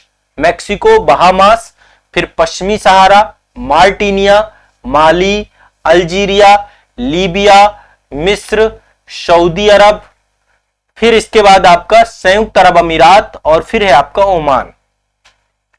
फिर से एक बार ध्यान समझिए, फिर आगे भी देश बताता हूं। मैक्सिको, बहामास, पश्चिमी सहारा, मार्टिनिया, माली, अल्जीरिया, लीबिया, मिस्र। ठीक है, मिस्र के बाद सऊदी अरेबिया, संयुक्त अरब अमीरात, ओमान, और इसके बाद भारत के बाद बांग्लादेश, म्यांमार, चीन और ताइवान। ये टोटल 17 देश हैं जहां से कर्क रेखा होके जाती है। कर्क रेखा भारत से होके जाती है, भारत के 8 राज्यों से होके जाती है, गुजरात, राजस्थान, मध्य प्रदेश, छत्तीसगढ़, झारखंड, पश्चिम बंगाल, ठीक है, और मिजोरम और त्रिपुरा। ठीक है, यहां से होकर के जाती है मिजोरम और त्रिपुरा। फिर से एक बार यहां से कर्क रेखा देख लेते हैं देशों में, मैक्सिको, बहामास, पश्चिमी सहारा, मार्टिनिया, माली, अल्जीरिया, लीबिया, मिस्र, सऊदी अरब, संयुक्त अरब अमीरात, ओमान, भारत, बांग्लादेश, म्यांमार, चीन, ताइवान। ठीक है, ये आपके टोटल जो है 17 देश हैं जहां से होकर जाती है। मकर रेखा की बात करें तो ये भी 3 महादेशों से गुजरती है। 23.5 डिग्री दक्षिणी जो आपका देशांतर वो अक्षांश रेखा है उसको हम मकर रेखा कहते हैं। टोटल 10 देशों से होकर मकर रेखा जाती है। 10 देशों में महाद्वीपों की बात करें, दक्षिण अमेरिका, अफ्रीका और ऑस्ट्रेलिया महाद्वीप आपके इसमें अवस्थित है। तो पहला है चिली के बाद है अर्जेंटीना, फिर पराग्वे, फिर ब्राजील, फिर नामीबिया, फिर बोत्सवाना, फिर दक्षिण अफ्रीका, मोजाम्बिक, मेडागास्कर और ऑस्ट्रेलिया। फिर से एक बार देखते हैं मकर रेखा। ठीक है, मकर रेखा कहां से होकर जाती है, पहला है चिली, ठीक है, अर्जेंटीना, पराग्वे, ब्राजील। ठीक है, चिली, अर्जेंटीना, पराग्वे, ब्राजील, 4 तो ये आपके दक्षिणी अमेरिका देश हो गए। इसके बाद Namibia, Botswana, Africa, Mozambique, Madagascar, ये आपके अफ्रीकी देश हो गए, नामीबिया, बोत्सवाना, दक्षिणी अफ्रीका, मोजाम्बिक और मेडागास्कर, और एक आपका ऑस्ट्रेलिया। टोटल 10 देश आपके मकर रेखा से होकर गुजरते हैं। ठीक है, विषुवत रेखा और मकर रेखा ये दोनों ही आप देखेंगे तो ये दक्षिणी अमेरिका महादेश से होकर गुजरते हैं। एकमात्र महाद्वीप है जिससे तीनों रेखाएं गुजरती हैं, अफ्रीका महाद्वीप। अफ्रीका से कर्क रेखा भी जाती है, विषुवत रेखा भी जाती है और मकर रेखा भी जाती है। तो ये तीनों प्रमुख रेखाएं हो गई। ठीक है, अब देखिए हमारे यहाँ पे जो समय का निर्धारण होता है वो मानक समय रेखा द्वारा किया जाता है। मानक समय रेखा जो है हर एक देश में होती है, जिसका जो मेन पॉइंट है वो मानक मध्याह्न रेखा है। मानक मध्याह्न रेखा 0 डिग्री देशांतर को बोलते हैं। देशांतर रेखाएं नॉर्थ पोल को साउथ पोल से मिलाती हैं और ये विश्व के समय का निर्धारण करती हैं। तो 0 डिग्री देशांतर रेखा को मानक समय रेखा कहा जाता है, और ग्रीनविच यामोत्तर भी इसको कहते हैं क्योंकि लंदन के ग्रीनविच से होकर के जाती है। ठीक है, तो संपूर्ण विश्व का समय इसी के द्वारा निर्धारित किया जाता है। 0 डिग्री देशांतर रेखा को कहते हैं। इसमें टोटल 8 देश अवस्थित हैं। एक बार 8 देश आप देख लीजिए कौन कौन से हैं। पहला ग्रीनलैंड है, दूसरा ब्रिटेन है, तीसरा स्पेन है, चौथा अल्जीरिया है, फिर आपका फ्रांस है। ठीक है, फिर आपका माले है। Greenland, Britain, Spain, Algeria, France, Mali, Burkina Faso और घाना 8 देशों से होकर के जाती है आपकी 0 डिग्री देशांतर रेखा। पहला ग्रीनलैंड डेनमार्क के कब्जे में है, दूसरा आपका ब्रिटेन, तीसरा आपका स्पेन, चौथा आपका अल्जीरिया, पांचवा आपका जो है फ्रांस, छठवां आपका माले, सातवां बुर्किना फासो और आठवां घाना। 8 देशों से होकर के जाती है। ठीक है, 180 डिग्री देशांतर को हम अंतरराष्ट्रीय तिथि रेखा कहते हैं। 0 डिग्री देशांतर मानक समय रेखा है, मानक मध्याह्न रेखा है, यहां से विश्व के समय का निर्धारण होता है। ठीक है, भारत में 82.5 डिग्री है, 82.5 प्रयागराज के नैनी के पास से होकर जाती है ना। और जो इस पे मैंने एक वीडियो भी भारत दर्शन का बनाया, आप लोग उसे देख सकते हैं। तो ये आपका जो है 82.5 डिग्री भारत में 5 राज्यों से होकर भारत की मानक समय रेखा जाती है। ठीक है, और ये 8 देशों से होकर के ये ग्रीनविच 0 डिग्री देशांतर जाती है। और हमारी जो 82.5 डिग्री है ग्रीनविच देशांतर से 5.5 घंटे आगे है। ठीक है, 5.5 घंटे जो है पूर्व में है, पूर्वी 82.5 डिग्री पूर्वी देशांतर की बात यहां पे हो रही है। अब अंतरराष्ट्रीय तिथि रेखा की बात करें तो 180 डिग्री देशांतर को अंतरराष्ट्रीय तिथि रेखा कहते हैं। 180 डिग्री पूर्वी एवं पश्चिमी देशांतर, ठीक है, रेखा एक ही रेखा है। 180 डिग्री पूर्वी एवं पश्चिमी देशांतर रेखा एक ही रेखा होती है। 180 डिग्री पूर्वी एवं पश्चिमी देशांतर रेखा एक ही रेखा होती है। और इस रेखा में कोई भी देश अवस्थित नहीं है, इसलिए क्योंकि यदि कोई भी देश होकर के जाएगा इस रेखा में तो वहां पे 2 डेट हो जाएंगे। अंतरराष्ट्रीय तिथि रेखा तिथियों का निर्धारण करती है और किसी भी देश से होकर, किसी भी स्थल भाग से होकर ये नहीं गुजरती है।